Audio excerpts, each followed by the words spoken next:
Welcome back, Plasma Pistoliers. I am Lupine Fiasco, this is Daily Dash Gameplay, and today I have a Kano game to show you. For anyone who is new to the channel, welcome to the Industrial Revolution. What we do here is review replays of games that I played on the Talishar client days or weeks ago. After enough time has passed, that I lose my bias and can more objectively judge the quality of my play. I will talk through turn cycles and give my thoughts on the line that I would take now, then compare that to the line I did take at the time of recording.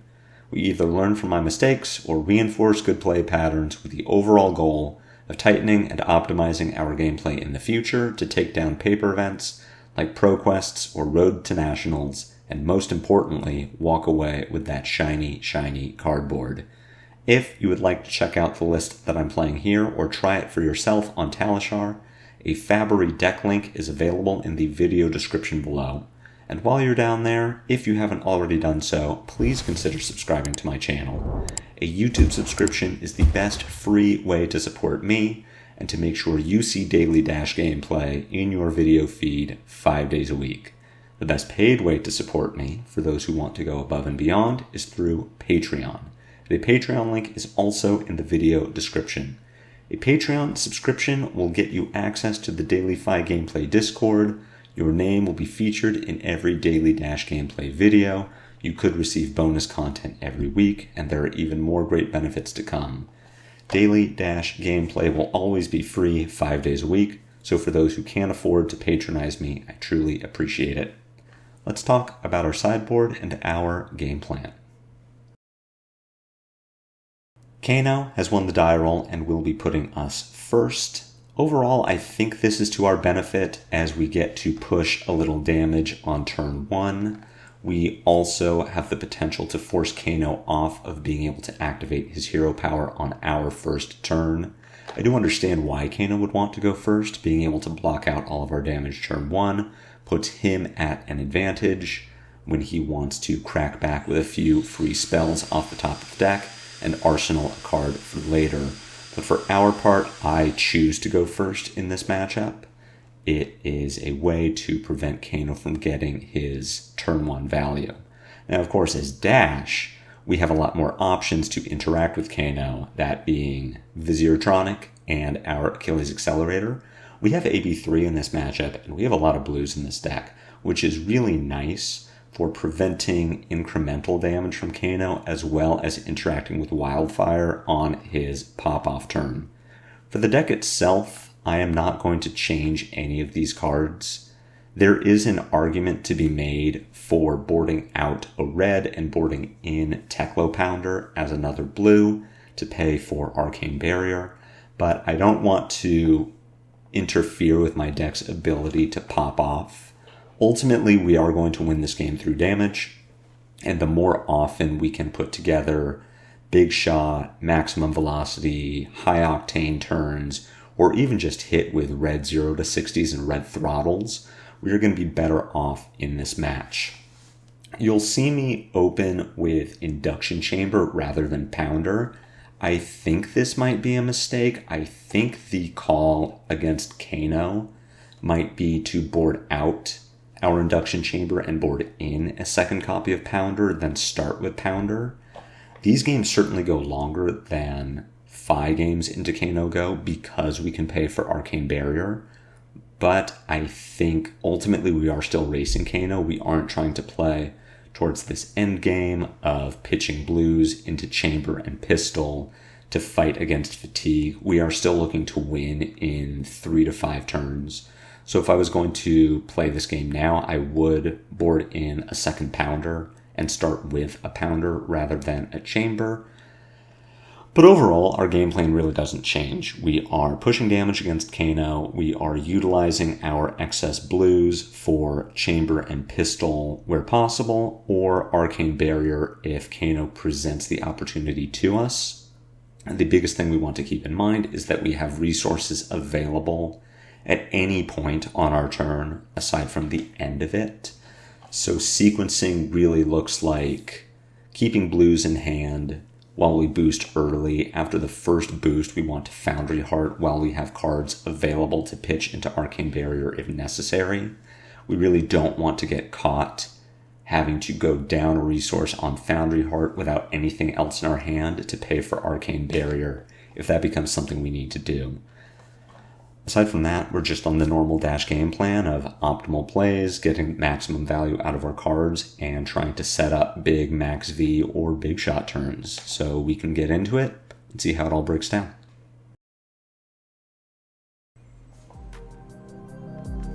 Speeding up here, we are getting our normal loadout. We draw into a 4 red hand, which is pretty junky.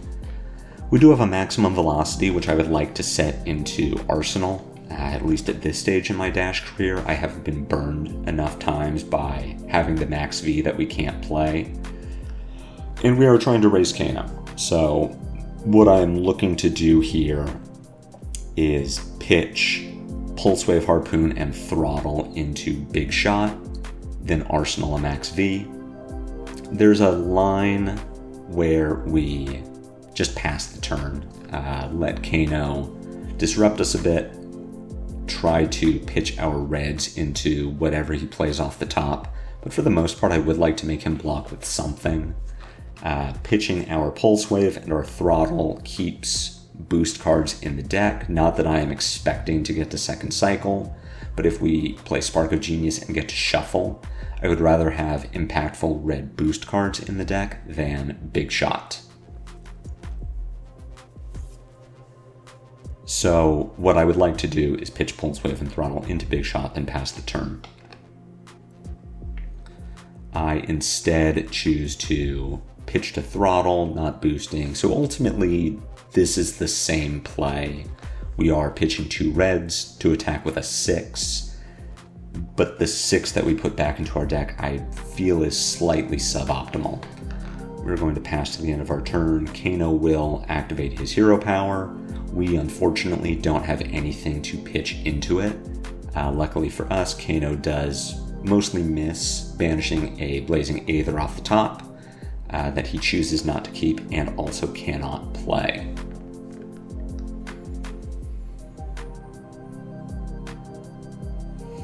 Kano putting a potion on the board and activating his hero power, also pitching for Crucible. So we are going to think about Arcane Barrier here. I'm not expecting Kano to get value out of Aether Flare's effect, but it is still 4 damage, and I would like to prevent that where I can. Looking at our hand, we really can't play out our max V this turn. Well, we could if we wanted to take this damage, maybe take more damage on Kano's turn. We do that by playing 0 to 60, T-Bone, Zipper Hit, using our Foundry Heart, then playing Max V. But we potentially take a lot of damage to do that. What I am more interested in doing is playing a bit of a value game. We pitch our Zipper Hit into AB3ing this Aether Flare. We take a point of damage. Then on our turn, we T-Bone boost, 0 to 60 boost, play Spark of Genius to find Teklo Core, and pass. It'll draw us a card that we really can't use. We can't arsenal it. If Kano waits until the end of our turn to play any spells, we could potentially pitch it for Arcane Barrier. But what I'm more interested in setting up is a 5-card maximum velocity turn fueled by Teklo Core, which I think is going to be a lot more sustainable than if we were to take this 4 damage, take more damage on Kano's turn, and just try to crack in with Max V as quickly as we can.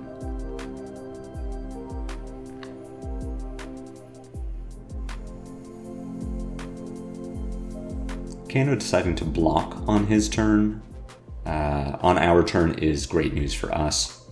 It makes me a lot more confident that we aren't going to get punished for playing out this Spark. Spark for X equals 0. We'll see if Kano wants to respond to this.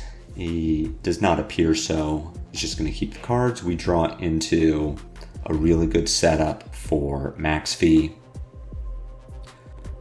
Thinking about this Voltic Bolt, this is 6 total damage. We do have the opportunity to AB. We aren't going to use it. Between our Teklo Core and this Pounder in hand, we need all of these cards if we want to max V this turn, which I almost assuredly do. T-Bone, Zipper Hit, Pulse Wave Harpoon, max V takes a total of 4 resources. We will have 5 available to us so we can even load the pistol. That's what I like doing here. So we'll just AB0, we'll take our 6, and we will get the turn back from Kano. Teklo Core pops. We have no reason to use Foundry Heart at all in this turn, at least not before we play our Pulse Wave. What I would have liked to have done is load the pistol before I played the Zipper Hit, just so that Kano doesn't really know what we have coming. It's entirely likely that we could play this Pulse Wave Harpoon and follow up with a pistol then pass. We're a little more face up here, having boosted 3 times, then pitching to load the pistol and 2 resources floating. Kano might suspect that we have the maximum velocity, not that he can necessarily do anything about it. Pulse Wave forcing Kano to reveal 3 cards. We see 2 Blazing Aethers and a blue. If Kano isn't looking to combo this turn, then double Blazing Aether is kind of just unfortunate for him. They both pitch for 1. Kano ideally would like one of these available when he combos off. We already see that he has 1 in Banish that he cannot play. So taking Emeritus Scolding here really seems like the way we don't get punished by Kano. If we take either of these Blazing Aethers, then Kano has the opportunity to pitch this blue at the end of our turn, flip a card off the top, then maybe pitch one of these Blazing Aethers to play it, or pitch his 4th card from hand, potentially play out the Arsenal, and Arsenal a Blazing Aether in its place. We'll take the Emeritus Scolding, and Kano really doesn't have a good option of how to use these 2 reds, even with a 2nd blue in hand.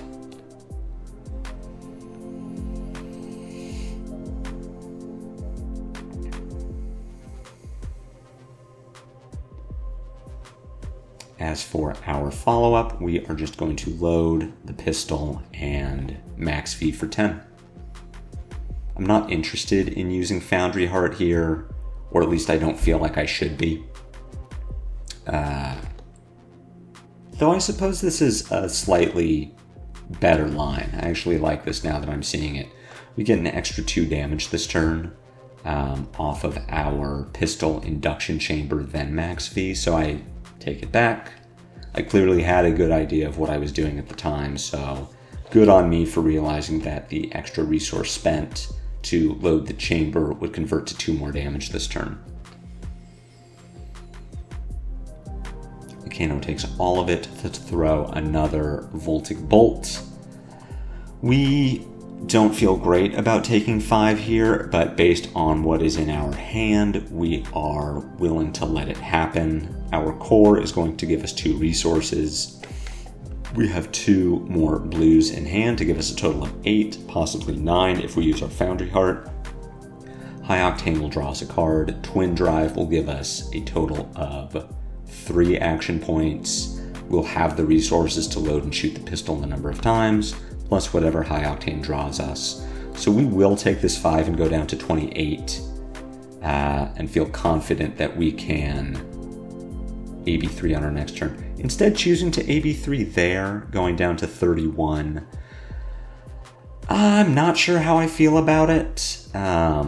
I believe it would be more useful to have an extra blue on this turn, knowing that we are going to be able to threaten Kano for lethal.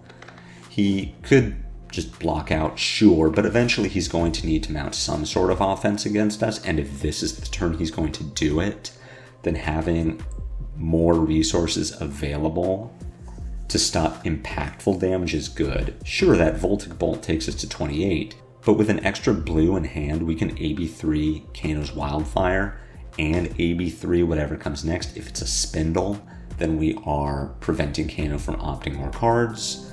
All of this is reducing the overall power of Kano's turn. We know that he doesn't have a Blazing Aether available to him unless he pulls a Lessons in Lava. He's already blocked with one of those. It really just benefits us more to save our blues for what is potentially Kano's pop-off turn. And if he isn't going to pop off this turn, then we're just pushing a lot of damage that he needs to block. So I really don't like that decision to AB3 what was essentially vanilla damage. That being said, we are in a position where we have played our high octane. We are now going to double boost our twin drive. That is going to go uncontested. So we will generate a third action point. We have Kano at 4, and we have our Spark of Genius, which I would like to play to find a Teklo core and draw a card. We have the action points available where we won't need to use our Achilles Accelerator. But like I said at the start of the video, what I want to do first is Foundry Heart, which leaves us with 3 resources available between the 1 floating and our Spark in hand to AB3 anything that Kano does before the Foundry Heart resolves. If we Foundry Heart here, then Kano has an opportunity to react to play Instants from hand, at which point we can pitch our Spark. Once Kano is done with his turn, if he hasn't killed us, then our Foundry Heart resolves. We will make 2 resources, and assuming that Kano gave his entire hand to try to kill us and failed, we can load shoot the pistol and win that way. What I'm going to do instead is play Spark of Genius. For x equals 0, we're going to find our core, but now we only have 2 resources available for Arcane Barrier instead of 3, which is potentially the difference between life and death because we see Kano is now going off. I've sped this up, not as fast as I speed up loading and shooting the pistol. For anyone who does want to follow along with what Kano's doing, you have that available. Now that he has played an Aether Wildfire, we will react to it. We're going to AB2 to overall reduce the damage of Kano's turn. He has a pretty hefty job to kill us without Blazing Aether. Though of course Lessons in Lava can find it. Eventually we get our turn back. We draw into a yellow zipper hit. And with our 2 action points, we can pitch to Foundry Heart. That'll give us 3 resources. And we can fire the pistol 3 times between our 2 action points and our Achilles Accelerator. So unless Kano can kill us with 1 card in hand and an energy potion, we should be able to just win. Loading the induction chamber here is a mistake. We should not have done that. While it does, of course, keep our Achilles alive, we don't need the action point from Go Again. We want to be able to use our boots. Kano was not able to kill us, so if we were looking to kill him, then having Arcane Barrier available isn't necessary. We'll already know by the time AB becomes relevant whether we're going to need it or not. We do pick up the win, despite what I would consider to be a few pretty sizable misplays, but of course this is my first game against Kano as Dash. Overall, I think it went pretty well for us. I can't say that the Kano drew particularly well. 2 tomes on the kill turn is really nice, and energy potion is really nice, but not seeing an Blazing Aether outside of Lessons in Lava makes it a lot more difficult. But that is the game. Hopefully you enjoyed yourselves. Hopefully you learned something. I know I did. All of these Dash games are informative, especially right at the start, so if you did find this video helpful, then zipper hit that like button. My comments are always open for any questions or feedback, especially if you saw notable misplays that I didn't already cover. Please let me know. I will be back tomorrow with more daily Dash gameplay, so until then, take care.